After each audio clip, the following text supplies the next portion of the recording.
Friends, welcome to RB classes. मैं भारती गौतम एक बार फिर आपका स्वागत करती हूँ एक नए वीडियो लेक्चर में। आज हम लोग नेशनलिज्म इन इंडिया के जो लास्ट टॉपिक्स हैं उनको डिस्कस करेंगे।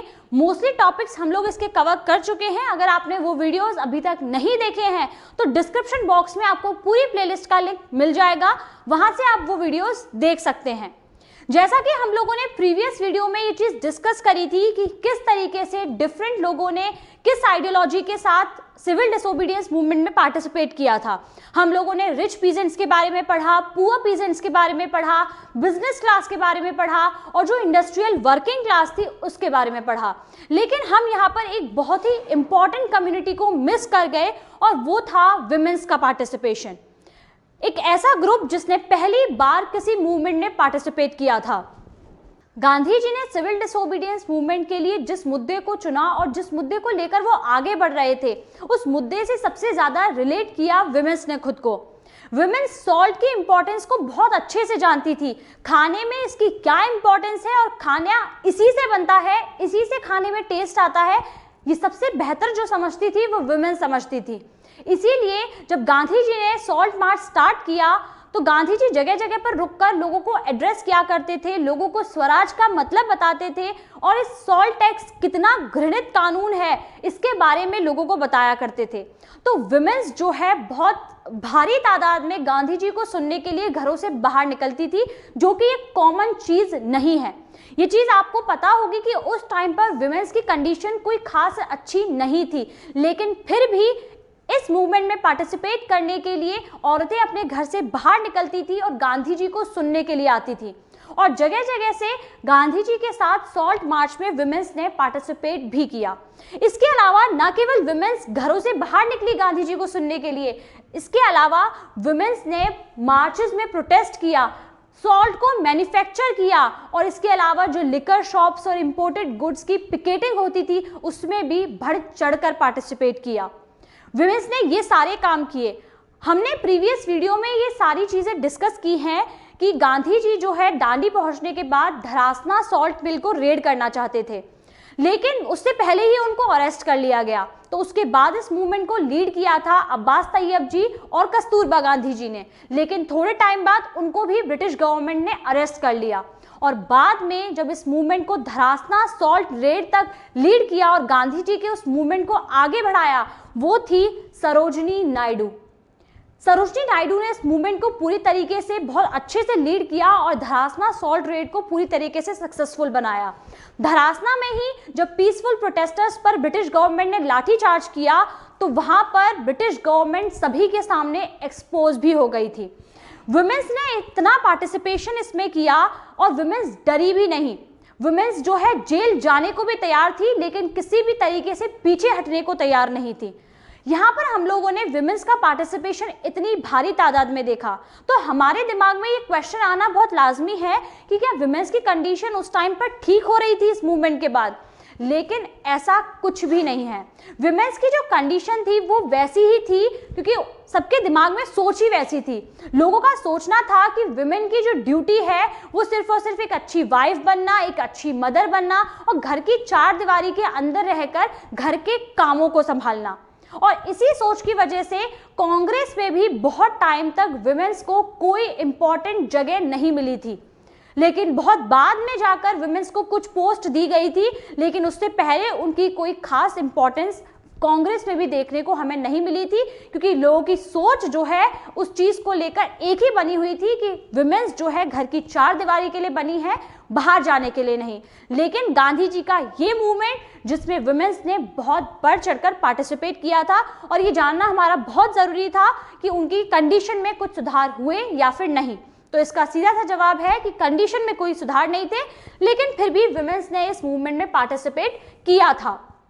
अब हम लोग जो डिस्कस करने वाले हैं वो है लिमिट्स ऑफ सिविल डिसोबीडियंस। ऐसा क्या था जिसने जो है सिविल डिसोबीडियंस मूवमेंट को रोक दिया था? और वो थी हमारी देश की एकता। और एकता में जो सबसे बड़ी बाधा बन रही थी, जो लोगों का नजरिया था लोगों को देखने का, वही सबसे बड़ा दुश्मन बना हुआ था हमारी देश की एकता के लिए।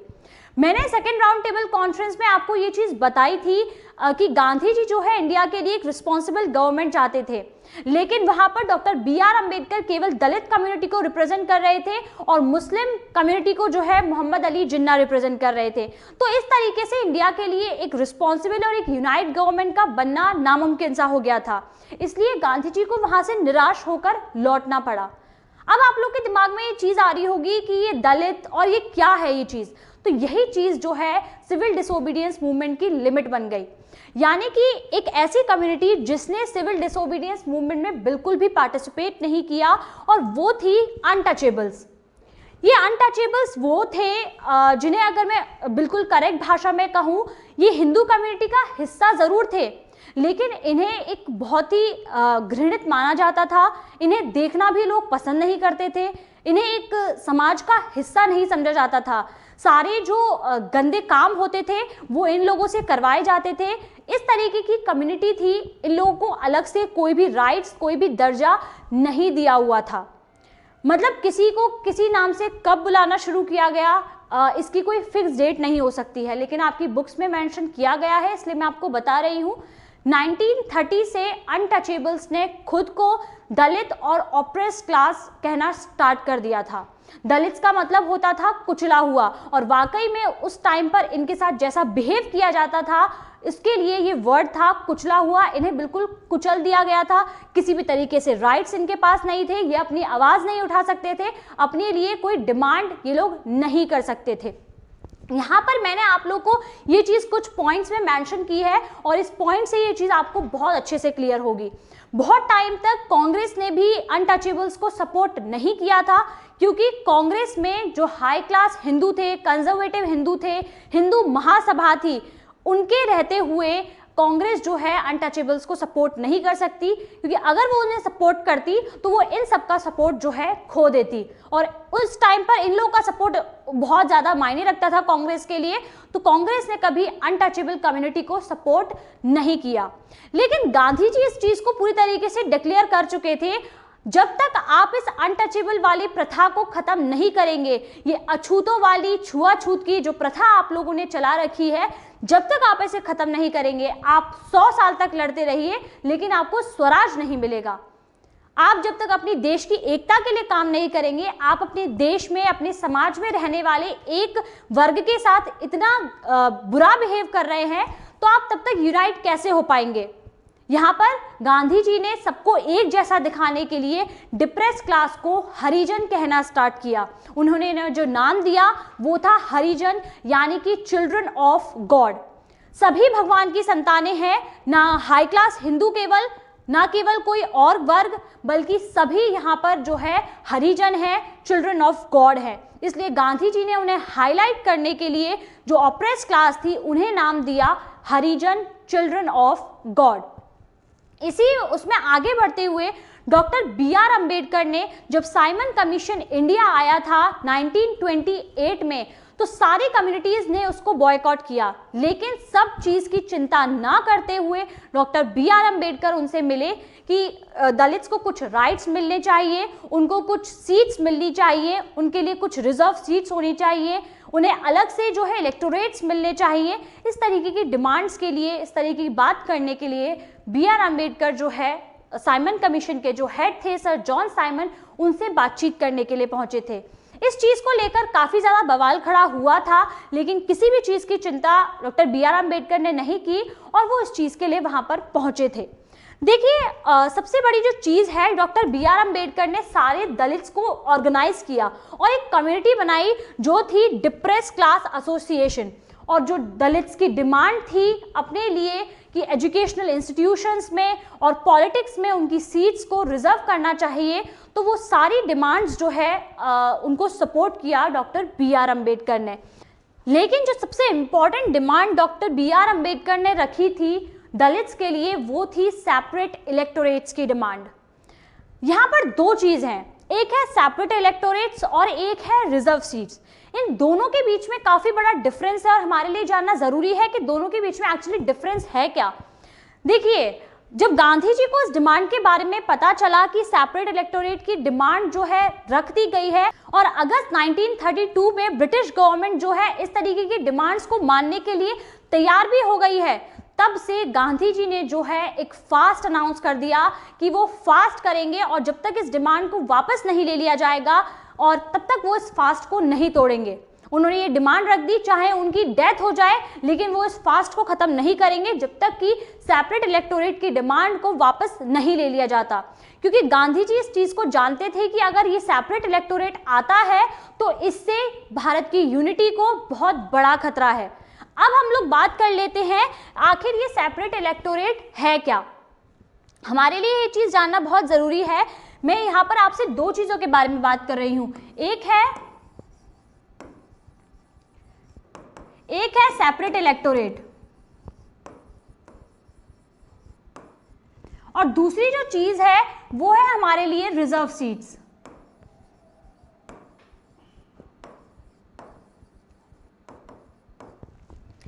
देखिए, सेपरेट इलेक्टोरेट का मतलब होता है कि हम मान लीजिए कि किसी जगह पर ये 10 लोग रहते हैं, किसी जगह पर ये 10 लोग रहते हैं और इसमें जो है कुछ मुस्लिम कम्युनिटी से बिलोंग करते हैं, कुछ जो है हिंदू कम्युनिटी से हैं और कुछ जो है यहाँ पर शेड्यूल ट्राइब्स और शेड्यूल कास्ट हैं। मान लीजिए इन लोगों की मेजॉरिटी यहाँ पर ज्यादा है, ठीक है। तो सेपरेट इलेक्टोरेट का मतलब होगा कि जब इलेक्शंस होंगे तो उन इलेक्शंस में ये शेड्यूल कास्ट में से ही कोई खड़ा होगा, उन लोगों के लिए सीट है तो उन लोगों में से ही कोई जो है यहाँ पर खड़ा होगा इलेक्शंस में, और जो वोट होगा, जो वोटिंग राइट होगा, वो भी इन बचे हुए जो लोग हैं उनके पास ही होगा। ये जो बाकी की कम्युनिटी है, मुस्लिम कम्युनिटी और हिंदू कम्युनिटी है, बाकी की जो कम्युनिटी के लोग उस पर्टिकुलर एरिया में रह रहे हैं, वो लोग वहां पर वोट नहीं कर सकते। यानी कि वहां पर जो इलेक्शंस में पार्टिसिपेट करेंगे वो भी उस पर्टिकुलर कम्युनिटी से बिलोंग करेंगे और जो वोट देंगे वो भी उसी कम्युनिटी से बिलोंग करेंगे। ये जो सेपरेट इलेक्टोरेट की डिमांड है डॉक्टर BR अम्बेडकर ने की थी, तो हम यहीं से ये चीज समझ लेते हैं कि यानी कि शेड्यूल ट्राइब ही, शेड्यूल कास्ट ही उस इलेक्शन में पार्टिसिपेट कर सकती थी और शेड्यूल कास्ट के लोग ही जो है उसमें वोट कर सकते थे। तो ये जो थी ये सेपरेट इलेक्टोरेट था। और रिजर्व सीट्स का मतलब क्या होता है वो मैं आपको बता देती हूँ। रिजर्व सीट्स, मान लीजिए यहाँ पर भी आप 10 लोगों का एग्जाम्पल ले लीजिए, ठीक है। ये 10 लोग हैं, किसी एक जगह पर ये 10 लोग रहते हैं, इसमें भी मान लीजिए कि अलग अलग लोग हैं, अलग अलग कम्युनिटी से बिलोंग करते हैं, ठीक है, इस तरीके से। तो यहाँ पर ये पर्टिकुलर सीट जो है वो किसके लिए रिजर्व की गई है? ये सीट रिजर्व की गई है SC ST के लिए। तो यहाँ पर जो इलेक्शन में खड़े होंगे वो SC ST ही होंगे, ठीक है। जो इलेक्शन में खड़े होंगे वो SC ST ही होंगे, लेकिन यहाँ पर जो वोटिंग राइट होगा वो बाकी सभी को होगा। यहाँ पर वोट जो है वो बाकी सभी करेंगे, जो बचे हुए लोग होंगे। इलेक्शन में जो सीट है उस सीट पर खड़ा SC ST से ही कोई मेंबर होगा, लेकिन उसमें पार्टिसिपेट बाकी सभी लोग भी कर सकते हैं। अब आप देखिए यहाँ पर ना दो तरीके के इलेक्शंस हो जाते हैं, एक प्राइमरी इलेक्शन और एक बाद में जो जनरल इलेक्शन होता है वो। अब आप सोच रहे होंगे कि प्राइमरी इलेक्शन किस तरीके से होता है, तो देखिए यहाँ पर मान लीजिए कि SC ST कम्युनिटी से 5 लोग हैं, ठीक है। SC ST कम्युनिटी से यहाँ पर 5 लोग हैं और ये 5 लोग में से कोई 2 जो है इलेक्शन में खड़े होने की जो सीट है वो 2 है। तो इनमें से 5 लोग जो है आपस में इलेक्शन करेंगे, आपस में ये 5 लोग जो है वो 2 लोगों को चुनेंगे। मान लीजिए इन लोगों ने ये 2 लोगों को चुन लिया और ये 2 लोग जो है फिर बाद में जनरल इलेक्शन से जो है इनमें से किसी एक को आगे के लिए लीडर चुन लिया जाएगा। तो एक इलेक्शन तो हो गया यहाँ पर और एक इलेक्शन जो है जनरल इलेक्शन हो गया जो बाद में होता है। तो आई होप ये चीज़ आप लोगों को क्लियर हो गई हो कि सेपरेट इलेक्टोरेट्स क्या होता है और रिजर्व सीट्स क्या होता है। तो गांधी जी इस चीज़ को समझ गए थे कि सेपरेट इलेक्टोरेट्स इंडिया की यूनिटी के लिए बहुत बड़ा खतरा है। इंडिया कभी यूनाइट नहीं हो पाएगा अगर ऐसा कोई प्रोविजन इंडिया में ला दिया जाता है। इसलिए गांधी जी ने फास्ट कर दिया और अपनी डेथ तक वो फास्ट करने के लिए रेडी हो गए कि मैं मर जाऊंगा लेकिन अपने इस व्रत को नहीं तोड़ूंगा जब तक कि इस डिमांड को वापस नहीं ले लिया जाता। तो उस टाइम पर गांधी जी के जो सपोर्टर्स थे डॉक्टर बी आर अम्बेडकर को एक विलन की तरह देखने लगे। काफ़ी सारे लोगों ने डॉक्टर बी आर अम्बेडकर को समझाया कि आप अपनी इस डिमांड को वापस ले लीजिए, लेकिन बी आर अम्बेडकर बहुत टाइम तक नहीं माने। लेकिन लास्ट टाइम पर उनको मानना पड़ा जब गांधी जी की तबीयत बहुत ज़्यादा खराब हो गई, तो बी आर अम्बेडकर इस चीज़ के लिए मान गए और एक पैक्ट साइन हुआ दोनों के बीच में, और वो था हमारा पूना पैक्ट। ये पूना के येरवाड़ा जेल में साइन हुआ था, इसलिए इसे पूना पैक्ट कहते हैं, और ये सितंबर 1932 में हुआ था। ठीक है, ये सितंबर 1932 में साइन हुआ था दोनों के बीच में, और फिर गांधी जी ने अल्टीमेटली अपने फास्ट को खत्म किया। लेकिन हमारे लिए ये जानना जरूरी है कि आखिर इस पूना पैक्ट में था क्या। यहाँ पर पूना पैक्ट को समझने के लिए हम लोग इसे कंपेयर करेंगे अगस्त 1930 के कम्युनल अवार्ड से, जिसके खिलाफ गांधी जी जो है अनशन पर बैठे थे। उससे हम इसे कंपेयर करके देखेंगे तो हमें पता चलेगा कि आखिर दोनों के बीच में डिफरेंस क्या था। तो यहाँ पर इस डिफरेंस को समझने के लिए हमें दोनों चीज़ों को एक बार कंपेयर करना होगा, और कंपैरिजन हम लोग ज़्यादा बड़ा नहीं करेंगे। ये था कम्युनल अवार्ड, जिसे अगस्त 1932 में जो है लाया गया था, ब्रिटिश गवर्नमेंट से लाया गया था। जो ब्रिटिश पार्लियामेंट के उस टाइम पर हेड थे रामसे मैकडोनल्ड, उन्होंने इसको जो है इस प्रोविजन को पास किया था अगस्त 1932 में। एंड जो दूसरा था वो दूसरा था हमारा पूना पैक्ट, जो गांधी जी और डॉक्टर बी आर अम्बेडकर के बीच में सितंबर 1932 में हुआ था। तो देखिए इन दोनों के बीच में आखिर डिफरेंस क्या है। पहला जो है, दोनों जो पहला प्रोविजन था वो दोनों ही जगह बिल्कुल सेम रखा गया। पहला प्रोविजन था डिप्रेस क्लास जो है वो जनरल सीट से भी इलेक्शन लड़ सकती है, जनरल सीट पर भी डिप्रेस क्लास पार्टिसिपेट कर सकती है। तो यहाँ पर इस प्रोविजन को दोनों जगह जो है बिल्कुल सही मान लिया गया। ठीक है, दूसरा जो था प्रोविजन असेंबलीज में कम्युनल अवार्ड में कितनी सीट्स थी? सिर्फ 71 सीट्स थी। कम्युनल अवार्ड में सिर्फ 71 सीट्स थी, और पूना पैक्ट में उन सीट्स को डबल से भी ज़्यादा कर दिया गया। 148 सीट्स जो है वो यहाँ पर प्रोविंशियल असेंबली में जो है डिप्रेस क्लास के लिए पूना पैक्ट में यहाँ पर दी गई। जो तीसरा हमारा प्रोविजन था वो सबसे इंपॉर्टेंट था, जिसके बारे में मैंने आपको बता दिया है कि जो यहाँ पर था, ये सारे जो कैंडिडेट्स हैं ये सेपरेट इलेक्टोरेट से चुने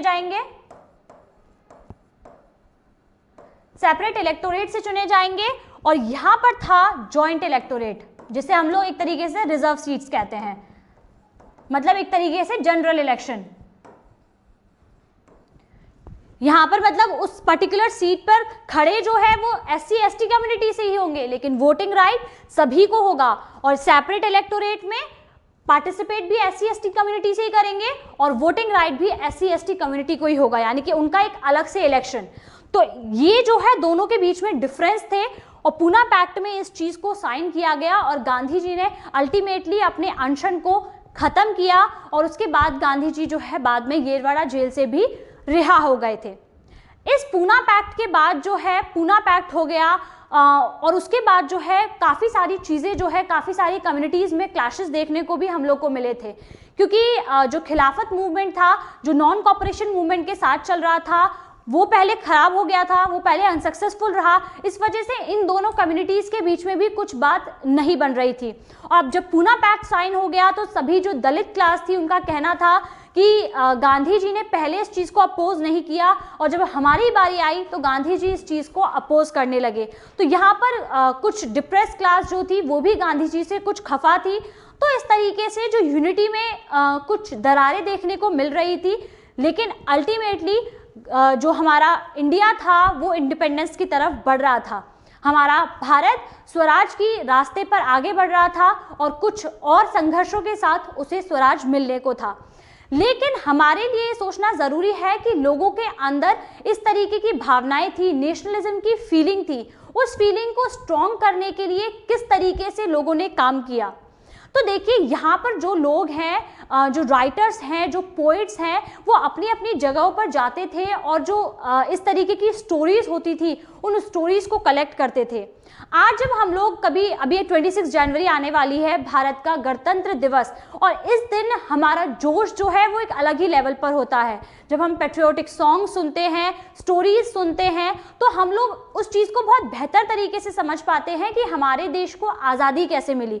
अगर शायद हमें इस बारे में ना पता होता कि हमारे देश ने कितने संघर्षों के बाद इस आज़ादी को पाया है, तो शायद हमें इस चीज़ की कोई कीमत ही ना होती, हम इसका भी वैल्यू ही नहीं करते। और जब वैल्यू नहीं करते तो वापस से हम लोग किसी की कॉलोनी बन जाते और वापस से किसी के गुलाम हम लोग बन जाते। लेकिन आज हमें उसकी वैल्यू पता है कि हमारे देश ने कितना स्ट्रगल किया था इस आज़ादी को पाने के लिए, तो इसकी वैल्यू आज हम लोग करते हैं। और इसी वजह से जो पहले पोइट्स थे उन लोगों ने इन स्टोरीज को इकट्ठा किया, इन स्टोरीज को लिखा। वो जगह जगह गांव-गांव घूमा करते थे कि किस किस तरीके से फ्रीडम फाइटर्स ने इस चीज़ के लिए लड़ा। और इसके अलावा काफ़ी तरीके से हमारे देश को पर्सोनिफाई किया गया। जैसे कि हम लोगों ने फ्रेंच रिवॉल्यूशन के टाइम पर पढ़ा था, जर्मन में जो है जर्मेनिया बना दी गई थी। इस तरीके से भारत में भी जो है भारत माता का एक पोर्ट्रेट जो है वो तैयार किया गया। भारत माता की सबसे पहली जो इमेज थी वो बंकिम चंद्र चट्टोपाध्याय जी ने तैयार की थी और 1870s के टाइम पीरियड में उन्होंने वंदे मातरम सॉन्ग भी लिखा था, जिसे उन्होंने अपनी नॉवल आनंद मठ में डाल दिया गया था और इसे बाद में फिर एक इंडिया के नेशनल सॉन्ग का दर्जा मिला था।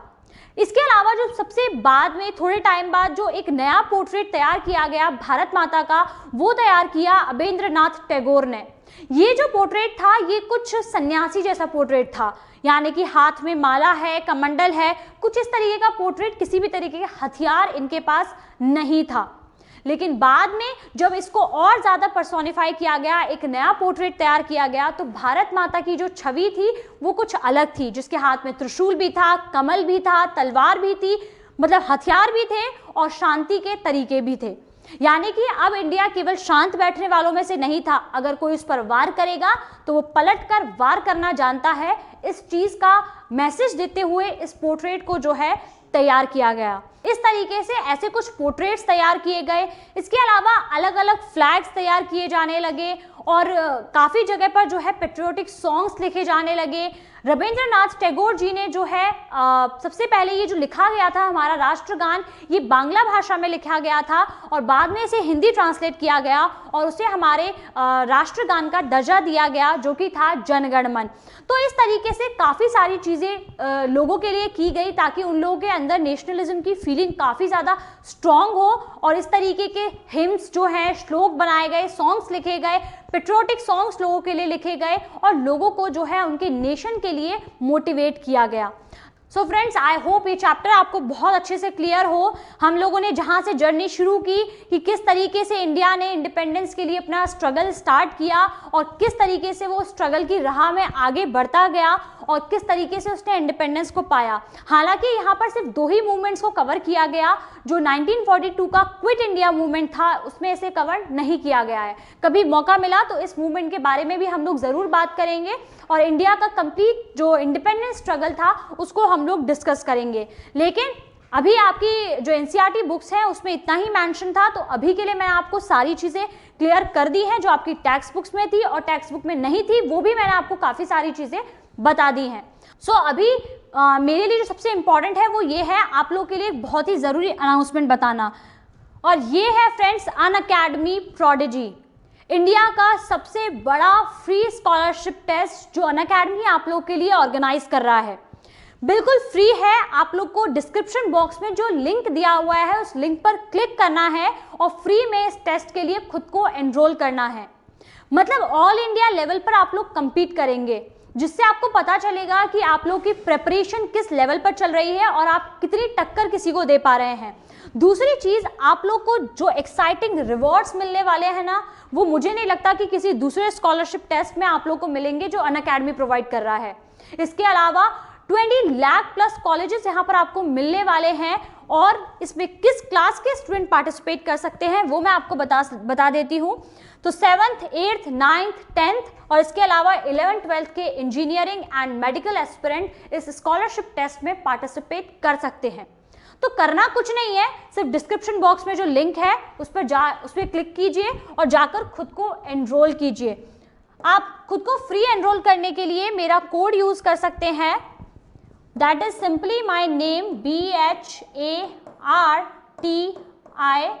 भारती G10। ये सिंपल कोड है, आप इसको यूज कर सकते हैं फ्री एनरोल करने के लिए। डिस्क्रिप्शन बॉक्स में लिंक मैंने आप लोगों को प्रोवाइड कर दिए हैं। इसके अलावा यहाँ पर आपको पूरा स्केड्यूल दिया हुआ है कि कब कौन सा टेस्ट होने वाला है। 23 जनवरी से आप लोग के टेस्ट जो है वो स्टार्ट होंगे और ये 10 AM से स्टार्ट होंगे। सुबह 10 बजे के बाद ये सारे टेस्ट स्टार्ट होंगे। टाइमिंग्स आपको यहाँ पर सारी मेंशन कर दी गई हैं, आप इसका स्क्रीनशॉट ले सकते हैं। अब आपके एक्साइटमेंट लेवल को थोड़ा डबल किया जाए। डबल कैसे होगा? जब आप लोग को सारे रिवॉर्ड्स के बारे में पता होगा। तो यहाँ पर जो रैंक 1 स्टूडेंट है उसको मैकबुक एयर मिलेगा, रैंक 2nd एंड 3rd को Apple iPhone, 4-5 Apple iPad, rank 6 to 40 Amazon Echo Dot and rank 41 to 100 is Amazon vouchers. मतलब इससे इंटरेस्टिंग और ज़्यादा अच्छे रिवॉर्ड्स हो क्या सकते हैं, आई डोंट नो।